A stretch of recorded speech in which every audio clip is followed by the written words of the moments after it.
यानी अपना second chapter है 20 का दांत। 20 का दांत क्या है? अपना कहानी है। 20 का परिवाची क्या होता है? जौहर या माहुर। तुम लोग सुना होगा गांव समाज में मम्मी सबको बच्चा सब परेशान करता है तो मम्मी सब परेशान होकर बोलती है मन कर रहा है ना जौहर खा के मर जाए या माहुर खा के मर जाए। वही है 20। अब 20 का दांत किसके पास होता है? सांप के पास होता है 20 का दांत। यानी सांप जब डंक मारता है, काटता है, तो उसके 2 ही दांत इसमें हाथ में आते हैं, या जहां भी काटे तो ही दांत होते हैं। सांप के पास होता है 20 के दांत।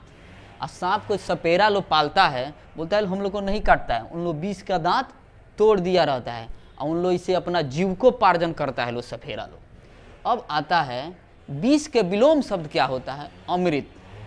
अमृत तो कोई देखा नहीं है लेकिन सुने हैं लोग। रामायण जो देखा होगा उसमें था कि दशानन रावण ने अमृत पान किया था, जिसके कारण वो अमरता को प्राप्त कर लिया था। उसको मारने के लिए स्वयं भगवान को आना पड़ा इस धरती पे।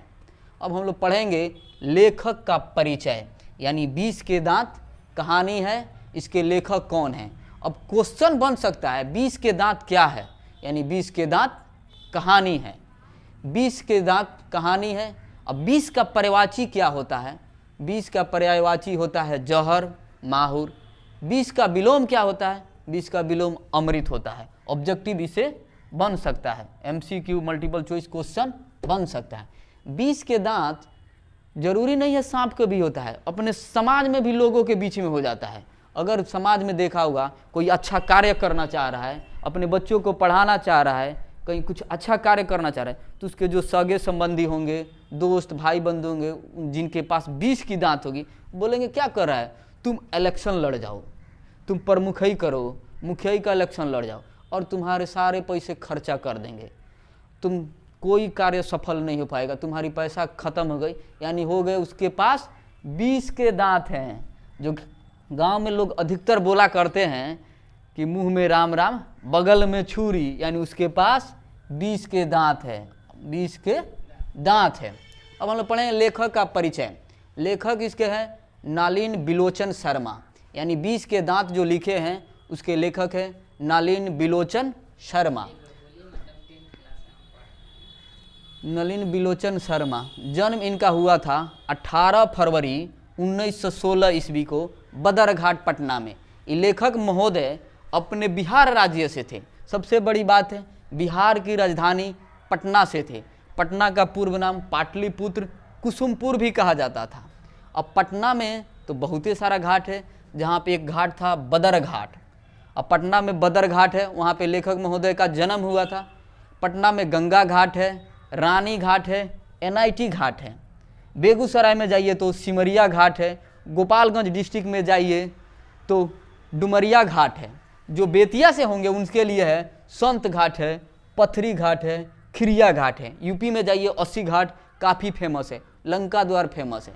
अब आता है घाट कहाँ होता है, घाट किसको बोलते हैं? जो नदी के किनारे, समुद्र के किनारे, पोखर के किनारे जो जगह होता है उसी को घाट बोलते हैं। जैसे हिंदू समाज में छठ पूजा किया जाता है, जो बोला जाता है छठ घाट है। जो मनुष्य मरते हैं उनको दाह कर्म किया जाता है, वो भी घाट होता है, वो श्मशान घाट बोलता है, यानी ये घाट हो गया। अब हम लोग देखेंगे इनके पिता का क्या नाम था। लेखक महोदय के पिता का नाम था रमावतार शर्मा, इनकी माता का नाम था रत्नावती शर्मा। यानी टाइटल इनके नाम में जुड़ा हुआ है, उपनाम जुड़ा हुआ है शर्मा, यानी शर्मा समुदाय से या शर्मा जाति से ताल्लुकात रखते थे। इनका भाषा था भोजपुरी, लेकिन पटना में देखा जाता है अधिकतर मगही और मैथिली बोली जाता है भाषा। मैथिली बोला जाता है भाषा और मगही बोला जाता है। मैथिली भाषा का देख रहे आजकल बहुत प्रचार प्रसार कर रही है मैथिली ठाकुर, जो लोक गायिका है, अभी उसको अवार्ड से नवाजा गया है यहाँ पे। लेकिन भोजपुरी लेखक महोदय जो मुजफ्फरपुर, सीवान, चंपारण, गोपालगंज साइड में जो भोजपुरी बोला जाता है वैसा इनका भाषा था। अब भोजपुरी देखा है लो, भाषा कैसा होता है। मनोज तिवारी जो हीरो हैं, संगीतकार हैं और दिल्ली के क्या हैं, सांसद हैं, पूर्व वहाँ के प्रदेश अध्यक्ष भी थे। दिनेश लाल निरहुआ है, वो भी आजमगढ़ से सांसद हैं। इन लोगों ने भोजपुरी भाषा को काफ़ी उजागर किया है। इन लोगों का भोजपुरी देखा है कैसे बोलता है, रउआ लगिन के पता बा हमनी जान चंपारण से बानी, यानी इन लोग का भोजपुरी थोड़ा सा अलग ट्यूनिंग में होता है, जो सही ढंग से इन लोग भोजपुरी बोलता है। मनोज तिवारी हैं जो भोजपुरी भाषा में गाना इनका काफ़ी चर्चित है। जियो हो बिहार के लाला, जियो तू हजार साला। ये मतलब ये बिहार के गाना जो भोजपुरी में है काफ़ी फेमस हुआ है। इन्होंने भोजपुरी भाषा को काफ़ी उजागर किया है और कर रहे हैं। जो गोरखपुर के सांसद हैं रवि किशन, जो बीजेपी से सांसद हैं, इन्होंने भोजपुरी भाषा के राज्य भाषा घोषित हो, इसके लिए इन्होंने मुहिम छेड़ रखा है कि भोजपुरी भाषा को राज्य भाषा का दर्जा मिलना चाहिए। अब हम लोग आते हैं लेखक महोदय का शिक्षा के बारे में पता करते हैं कि इन्होंने कहाँ से शिक्षा ग्रहण किया था। तो लेखक महोदय शिक्षा ग्रहण किए थे पटना विश्वविद्यालय से। पटना विश्वविद्यालय का निर्माण या स्थापना 1917 ईस्वी में स्थापित हुआ था, जो बिहार राज्य के सर्वाधिक प्रतिष्ठित विश्वविद्यालय में से एक था। ये भारतीय उपमहाद्वीप का 7वां सबसे पुराना स्वतंत्र विश्वविद्यालय था, जो पटना विश्वविद्यालय है। पटना विश्वविद्यालय का स्थापना 1917 में हुआ था। इससे पहले चंपारण में एक राज इंटर कॉलेज है जो मीना बाजार साइड में है। इससे पहले उस विद्यालय की स्थापना हो गया था 1906 ईस्वी में। राज इंटर कॉलेज का स्थापना हुआ था। लेखक महोदय हिंदी और संस्कृत से एमए किए थे। बाद में लेखक महोदय पटना विश्वविद्यालय के प्रधानाचार्य बने। 1959 ईस्वी में पटना विश्वविद्यालय के अध्यक्ष बने। इन्होंने रांची में भी बहुत सारे विद्यालय में प्रधान अध्यापक के रूप में कार्यरत है, उन्होंने कार्य किया। अब हम लोग देखते हैं पटना विश्वविद्यालय इतना फेमस है, प्रसिद्ध है, ये कहाँ पे बसा है पटना में। तो पटना विश्वविद्यालय पटना में गंगा के किनारे अशोक राजपथ के दोनों ओर बसा है। अब इस पथ का अशोक राजपथ क्यों पड़ा? नहीं तो इस रास्ते से सम्राट अशोक गुजरे होंगे, नहीं तो उनकी स्मृति में, उनके याद में इस पथ का नाम अशोक राजपथ रखा गया। पटना विश्वविद्यालय के प्रमुख कुछ कॉलेज विद्यालय का नाम जानते हैं। पटना विश्वविद्यालय के प्रमुख कॉलेज हैं, साइंस कॉलेज है जिसके प्रोफेसर हैं केसी सिन्हा, जो आप सभी पढ़ते हैं, स्टूडेंट फ्रेंड का बुक आता है सरल गणित, इन्हीं का लिखा हुआ है, जो इस स्कूल के, इस कॉलेज के प्रोफेसर हैं, साइंस कॉलेज के प्रोफेसर हैं।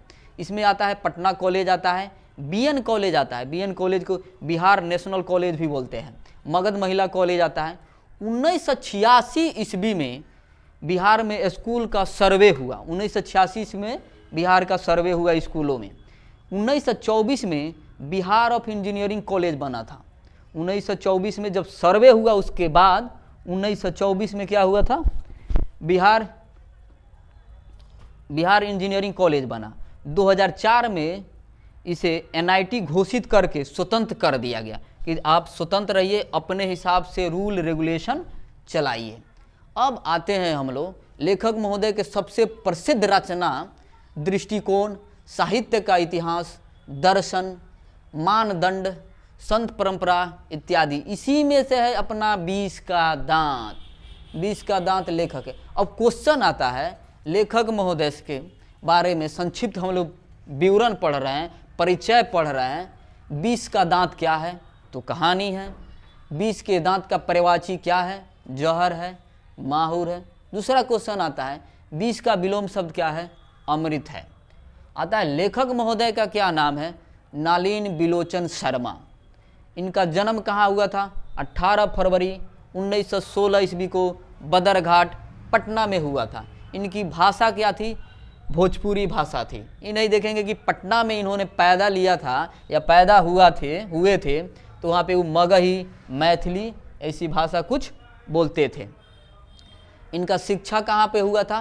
पटना विश्वविद्यालय में हुआ था। पटना विश्वविद्यालय की स्थापना कब हुई थी? 1917 ईस्वी में। इन्होंने संस्कृत और हिंदी 2 भाषाओं में एमए किए थे। 1959 ईस्वी में पटना विश्वविद्यालय के अध्यक्ष बने। इनकी प्रसिद्ध रचना साहित्य का इतिहास, दृष्टिकोण। इनका मृत्यु हो गया 12 सितंबर 1961 ईस्वी को।